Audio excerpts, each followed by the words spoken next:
বন্ধুরা, welcome to my channel গল্প প্রবাহ। আশা করি আপনারা সবাই ভালো আছেন। আজ গঙ্গাসাগরে আমাদের প্রথম দিন সকাল। আর দেখুন সকালটা কি সুন্দর। আর এখানে ঘুম থেকে উঠে মা, বাপি, পিসিমণি, কাকিমা সবাই গল্প শুরু করে দিয়েছে। এত জোরে জোরে গল্প করছে যে ওপর পর্যন্ত আওয়াজ যাচ্ছে। আমিও উঠে চলে এলাম ঘুম থেকে। আর আমি এখন চারদিক ঘুরে বেড়াচ্ছি। কত পরিবর্তন কয়েক বছরে।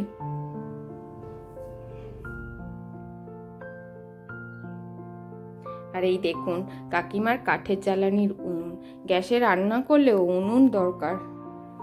গাছেও পেয়ারাও ঝুলছে, ওদিকে মাঠে দেখুন মুরগিও ঘুরে বেড়াচ্ছে। অন্যরকম একটা সকাল।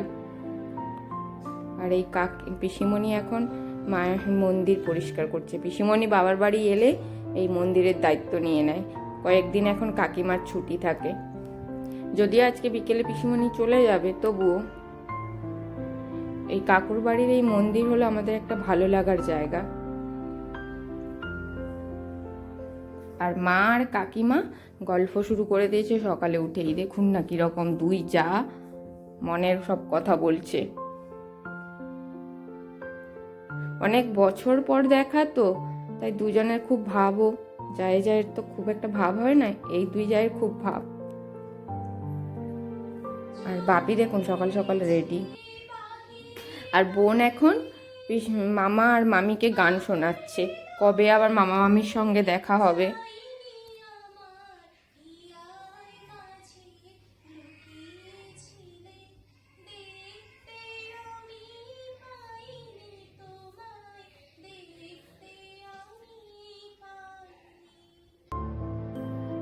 আর পিসিমণি চা নিয়ে এসে গল্প শুরু করে দিয়েছে দেখুন।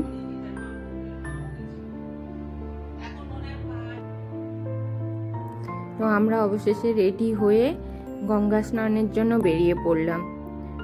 গাড়ি অনেক সময় এসে দাঁড়িয়ে আছে, যদিও আমাদের রেডি হতে একটু টাইম লাগলো। পুচুকে নিয়ে বেরোতে তো হয়, তো একটু তো টাইম লেগেই যায়।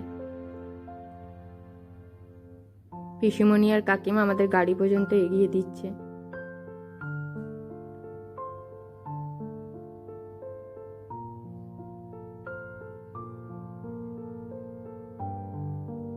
আর এই দেখুন বাড়ির সামনে একটা মন্দির আছে, এখানে আজকে বাৎসরিক পুজো, তো তার প্রস্তুতি চলছে সকাল থেকে।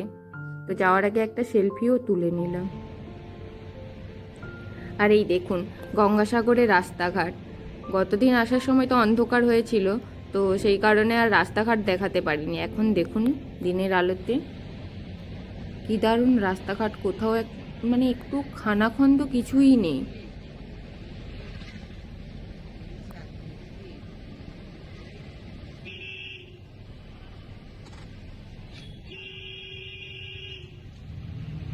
এই দেখুন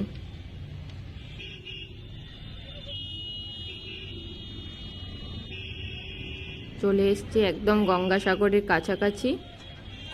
কপিল মুনির মন্দিরের কাছাকাছিই চলে এসছে।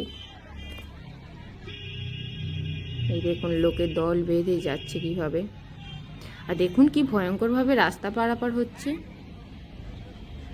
এই লাইনটা সবাই ফিরে যাচ্ছে, সব গঙ্গা স্নান করে এখন বাড়ি ফেরার পথে।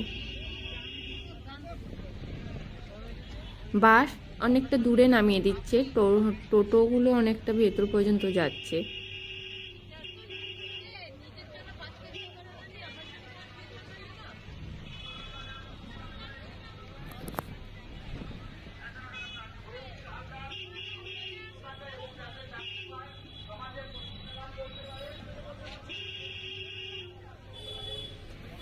পৌষ সংক্রান্তিতে ভিড়টা অনেক বেশি হয়।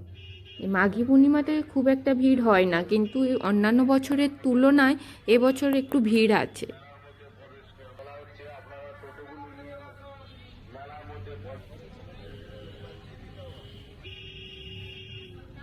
আমি কিন্তু কখনো গঙ্গাসাগর মেলা বা মাঘী পূর্ণিমার মেলাতে আমি কখনো আসিনি।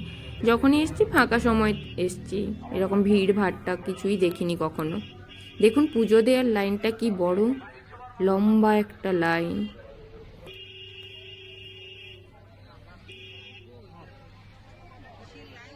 আর এদিকে দেখুন খাবারের ব্যবস্থা আছে, লোকে খাবার নিচ্ছে।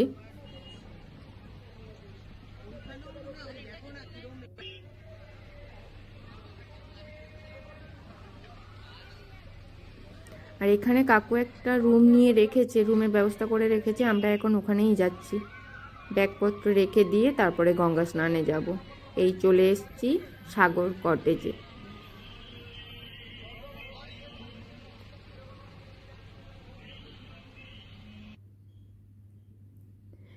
তো আমরা এখন ওয়েট করছি, আর ড্রাইভার গেছে কাকুকে ডাকতে। কাকু এলে আমাদের রুমে নিয়ে যাবে। আর এই দেখুন পুচকুকে, বেচারা ঘেমে একদম ভিজে গেছে।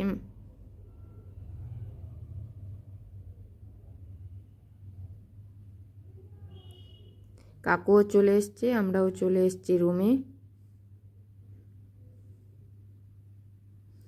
কয়েক ঘন্টার তো, তাই আর একটা রুম হলেই হয়ে যাবে। কাকু আমাদের বলে দিচ্ছে কোন দিক দিয়ে যাব না যাব।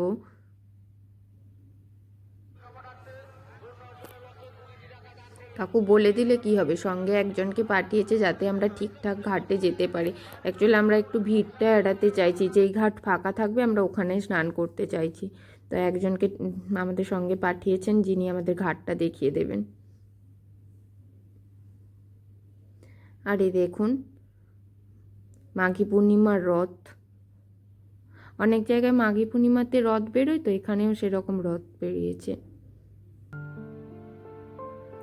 আর এই গঙ্গাসাগর আসবো আসবো করে করে চলে এসছে। জল দেখে খুশি দেখুন কীরকম, যার জলে নাকি ভীষণ ভয়, আর এই গঙ্গা স্নান করবে এই খুশিতে দেখুন।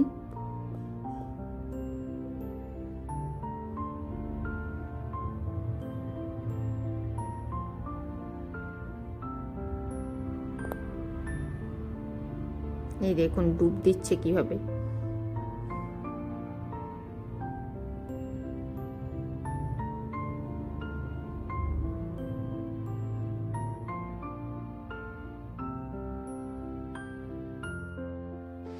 আর মা ভয় পাচ্ছে, তাই মাকে ধরে আমরা স্নান করানোর চেষ্টা করছি।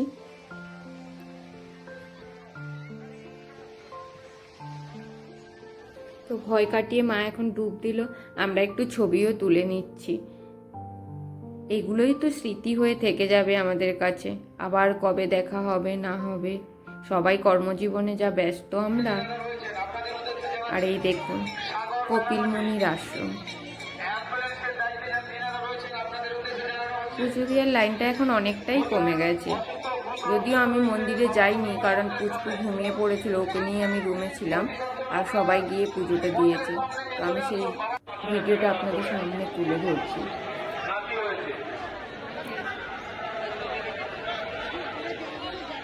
আমরা সঙ্গে সঙ্গে যদি স্নান করে আসতাম, অনেক বড় লাইনে দাঁড়াতে হতো।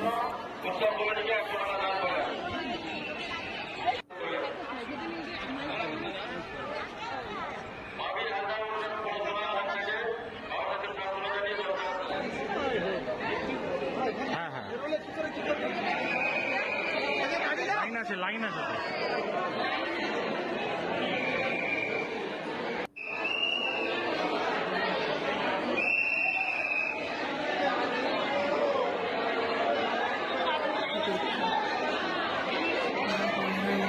রাজা সবর আসন।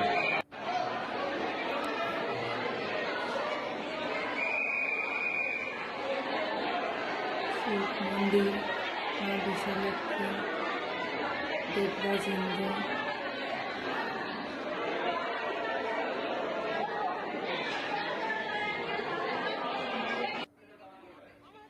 পুজো দেওয়া শেষে দান করতে হয়, গঙ্গা স্নান করে পুজো দিয়ে এখানে দান করতে হয়। তো সেই মতন মায়েরা এখানে দান করছে। আর শেষে দুই বেয়ান একটু ছবিও তুলে নিল। পুজো দিয়ে ফেরার পথে আখের রসে গলাও ভিজিয়ে নিচ্ছে। তো বাড়ি ফিরে আবার চলে এলাম পিসিমণির বাড়ি। অনেক দিন আসেনি, তো রাস্তা ভুল করেছি। যদি এদিক দিয়ে যাওয়া যায়, তবুও সামনে দিয়ে একটা রাস্তা আছে, ওর দিক দিয়ে গেলে অনেকটা ভালো রাস্তা, আর এদিকটা দিয়ে গেলে একটু মানে অন্যের বাড়ির উঠোন দিয়ে যেতে হয়, এই পার্থক্য আর কি। গ্রামের তো রাস্তাঘাট বাড়িঘর অনেকটাই, পাকা বাড়ি হলেও রাস্তাঘাট তো অনেকটা মানে গ্রামের মতন থাকে, এর বাড়ি এর উঠোন দিয়ে যাতায়াতটা তো আছেই।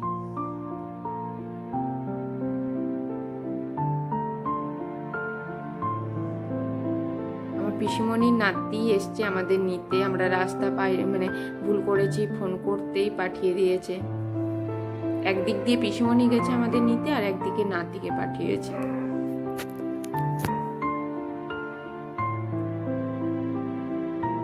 এই দেখুন চলে এসছি পিসিমণির বাড়ি। এই সামনের বাড়িটা পুরনো বাড়ি, পেছনের বাড়িটা হচ্ছে।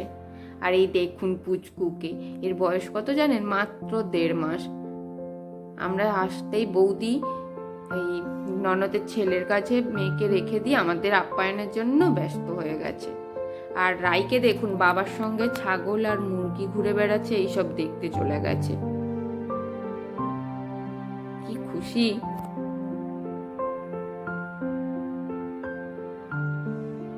এই পিসিমণি এসে গল্প শুরু করেছে।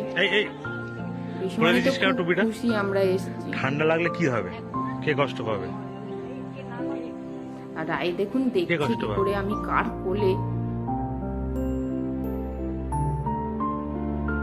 সন্ধে হয়ে গেছে তো, তাই ছাগলকে এখন ছাগলের ঘরে নিয়ে চলে যাচ্ছে। বাইরে থাকলে শেয়ালের একটা তো ভয় থাকে,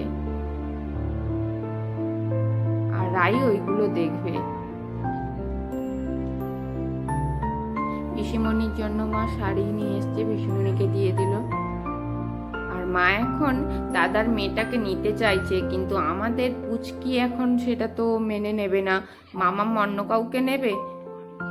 তো আমি এখন এই জন্য রাইকে বাইরে বের করে নিয়ে যাচ্ছি। ঘুরিয়ে ঘুরিয়ে দেখছি, দৃষ্টি এসে গেছে।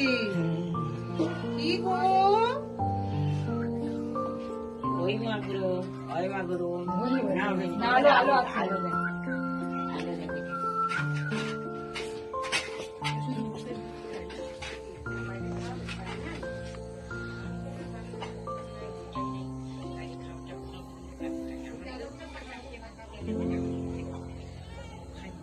আর আমি এখন একটু বৌদিকে হেল্প করে দিচ্ছি। বৌদি একা হাতে বাচ্চা সব কিছু সত্যি খুব চাপ হয়ে যায়। আমি একটু বৌদি কাজগুলো করে দিচ্ছি। আর রাই বলে মা এখন কি করছে, দেখুন ও কীরকম কোলের মধ্যে চলে আসছে। তো আজকের ভিডিওটা আমি এখানে শেষ করছি। দেখা হবে নতুন একটা ভিডিওতে। ভালো থাকুন, সুস্থ থাকুন, সাবধানে থাকুন। আর যারা এখনও লাইক কমেন্ট শেয়ার করেননি, অবশ্যই লাইক কমেন্ট শেয়ার করুন। আর ভালো লাগলে অবশ্যই সাবস্ক্রাইব করুন।